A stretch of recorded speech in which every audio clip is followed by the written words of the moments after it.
Ladies and gents, welcome back to another video. It's been a while since I did one like this. Here's a package, and inside of it are 9 iPads.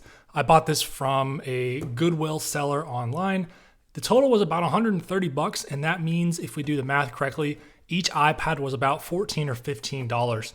Now these are supposed to be fully functional, and at that price, 14 bucks each, even if they were the cheapest model iPad, which is like an iPad first gen, that's still a good deal, but lucky for us, there's gonna be some cool stuff in here. So let's get this opened up, see what we've got, and find out just how good of a deal we got on these iPads. Let's begin.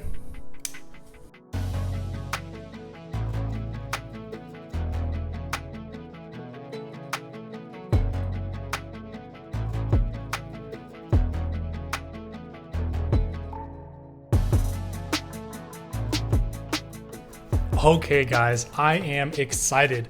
I don't know how fast that'll play through for you, but here are all of the iPads that we just unboxed. We've got 2 iPad minis and we have 7 full-sized iPads.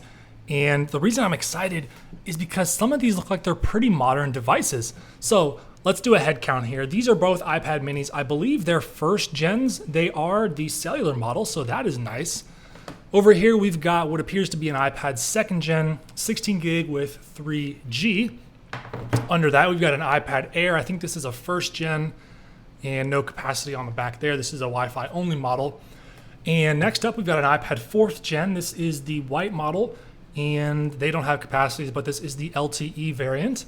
And another iPad 4th gen, again, white LTE. This one is engraved, so that's unfortunate. But beneath that, this is the star of the show. This is got Touch ID, so that means it is, I think, is this a 5th gen? Can't tell if this is a 5th gen or 6th gen. It doesn't feel like an Air 2, so we'll have to see what happens when we power that on. Underneath that, we've got another 4th gen. This one's white. It's got a pretty big gash right there, and this is a Wi-Fi only model. So last but not least, we have ourselves another iPad 2nd gen, white 32 plus 3G. So this is very cool. What I'm gonna do now is I'm gonna get these cleaned up and charged, and we're gonna see what we've got and make sure everything's working and find out if we have any cool versions of iOS. I'm not expecting any. I bought this just for the value because it was $14 an iPad. And as you can tell, basically all of these are worth more than that, and they're all in good condition. So let's get these cleaned up, let's get them charged and powered on, and then we'll go through one by one and see what specs we've got.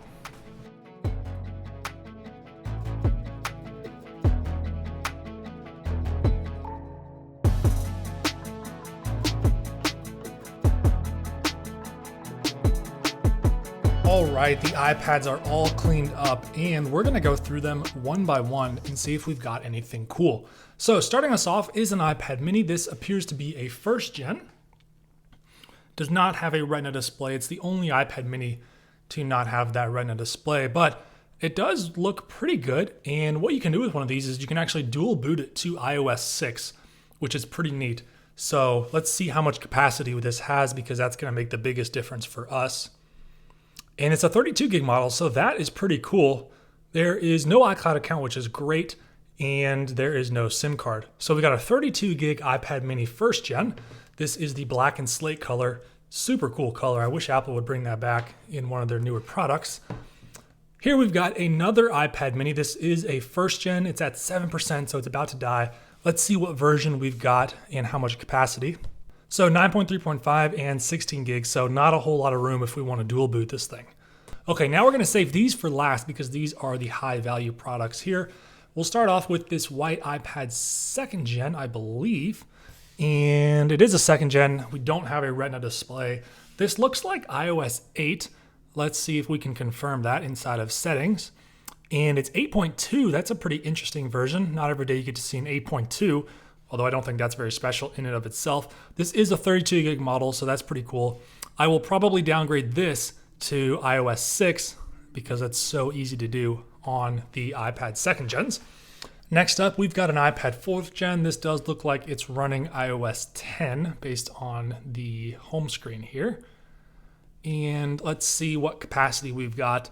This can also be dual booted to iOS 6, but it's only a 16 gig model, so not much room if we decide to do that. 10.3.3, I think that's the last version of iOS 10.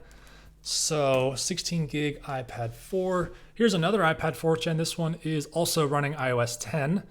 And let's see what version we've got here. Probably 10.3.3. Oh, 10.3.4, and this is a 16 gig model. I thought for a second that said 128. That would have been super nice. This was the first iPad to feature that 128 gigabyte capacity, but not so lucky this time. Here is another 4th gen. This one's also white. This one's also running iOS 10. Let's see what the capacity on this one is. Okay, we got a 64 gig. That's pretty cool. I can dual boot this, and then there's a bunch of room for apps and games on there, which is great. 10.3.4, that's pretty standard on these iPads. And last but not least, on our old guys, we've got another iPad 2nd gen. This one's running iOS 9, it appears. And let's see what capacity we've got. 16 gigs, so that's okay. But I'm interested, is this EMC number 2450? That means we cannot downgrade it. And is it gonna focus? EMC 2578, okay, that's because it's the cellular model. I don't know if we can downgrade that or not. I'll have to test that out. Okay, here are the big boys. This is what I am most excited about. We are looking at an iPad Air 1st gen here.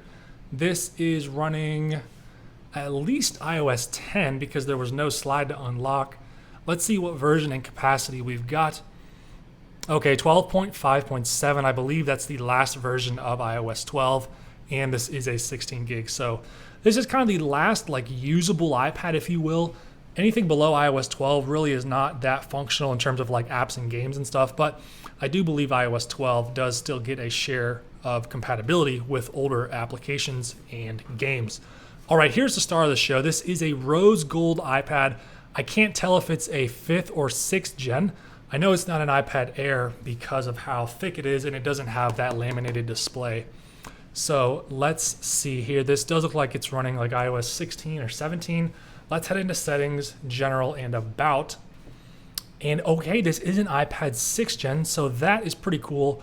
That means this actually does have Apple Pencil support, and I believe we can get iPad OS 17. I think that's what that warning popped up was. And oh, we're not on the Wi-Fi, but I think we can get 17 on here. And going back, this is a 32 gig model, so that is base configuration, but this does have the cellular antenna on the back, so this does have 4G LTE, and it is actually cracked right there, so that's unfortunate. But super cool. This is like a $70, $80 iPad, and I bought this whole lot for $130. So 14 bucks each. I think that's a tremendous deal for these. So if we want to break things down, we've got 2 iPad mini 1st gens. We've got 3 iPad 4th gens. Remember, one of those is a 64 gig, so that's pretty sweet. We've got 2 iPad 2nd gens, a 16 and a 32. We've got an iPad Air 1st gen, 16 gig, and then a 32 gig iPad 6th generation. So this is definitely where the money's at. This is a pretty cool device. I've never owned a 6th gen. I've had a 5th gen before, and I've actually currently got a 5th gen on iOS 10, which is very neat. I think the 6th gen came with iOS 11 or iOS 12. I can't quite remember, but I have not been able to find a 6th gen on its stock version of iOS. I have found all of these other devices on their versions. Basically everything up until the iPad Pro 2nd gen, so the 10.5 inch and 12.9 inch 2nd gen, and then the iPad 6th gen is kind of where the cutoff is for where I've been able to find cool devices. So hope you enjoyed this video. This has been pretty cool to unbox and get these. Tremendous deal, and now I'm gonna figure out what I want to do with them. I'm probably gonna dual boot some of these, and I'll downgrade some of those iPad 2nd gens. And I might even keep the 6th gen for myself, kind of use it as like a backup iPad because it does have Apple Pencil support, which is pretty cool. Although I don't have a 1st gen pencil, I'm gonna have to find one of those. I do think this has the quad-core A10 Fusion chip, the same one found in the iPhone 7 and 7 Plus. So this should be pretty decently capable today, especially if we're running iOS or iPad OS 17. I can actually replace my iPad Pro 1st gen. I use that as my backup right now. That is the 9.7 inch from 2016. And that thing is pretty slow. It's got a dual core A9X chip. and this feels a lot snappier than that iPad does. So certainly some trade-offs. Maybe I'll do a comparison video between them. But that's going to do it for this one. I hope you guys enjoyed this as much as I have. That's been a look here, unboxing 9 iPads, 14 bucks each. Doesn't get much better than that. They are all fully functional and in pretty good condition. Okay, that's going to do it for this one. Thank you guys so much for watching. And as always, I look forward to seeing you in another one of my videos.